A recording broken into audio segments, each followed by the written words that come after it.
సుదర్శన జయంతి పర్వదినాన్ని పురస్కరించుకుని విజయనగరంలోని తిరుమల తిరుపతి దేవస్థానానికి చెందిన వెంకటేశ్వర స్వామి దేవాలయంలో వేద మంత్రాల నడుమ దేవాలయ అర్చకులు పివి నరసింహాచార్యులు సుదర్శన ఆళ్వార్కు ప్రత్యేక పూజలు చేశారు.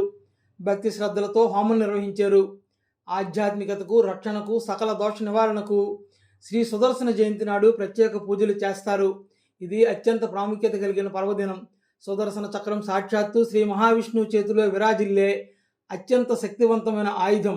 సుదర్శన చక్రానికి అంకితం చేయబడిన పవిత్రమైన ఈ దినం నాడు సుదర్శన ఆళ్వారిని పూజించడం వల్ల కలిగే లాభాలు, ఆచరించవలసిన పద్ధతులు వేదాలలో చెప్పబడి ఉంది. స్వరూపము, ఆధ్యాత్మిక విశిష్టత కలిగిన సుదర్శన చక్రం అనేది కేవలం ఒక ఆయుధం మాత్రమే కాదు, అది శ్రీ మహావిష్ణువు యొక్క సంకల్ప శక్తి మరియు రక్షణ రూపం. దీనిని శ్రీహరి ధర్మ సంస్థాపన కోసం, దుష్ట శిక్షణ కోసం వినియోగిస్తారు.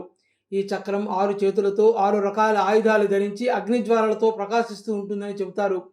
ఈ చక్రం దుర్మార్గులను సంహరించి ధర్మాన్ని నిలబెట్టడంలో కీలక పాత్ర పోషిస్తుంది. వైష్ణవ సాంప్రదాయంలో శ్రీ సుదర్శన ఆళ్వారు అత్యంత ప్రముఖులు. ఈయన సుదర్శన చక్రం యొక్క ప్రత్యక్ష అవతారంగా విష్ణు భక్తులకు మార్గదర్శకుడిగా భావించబడతారు. సుదర్శన ఆళ్వారి జననం ఈ పవిత్రమైన తిరునక్షత్రం నాడు జరిగిందని విశ్వసిస్తారు.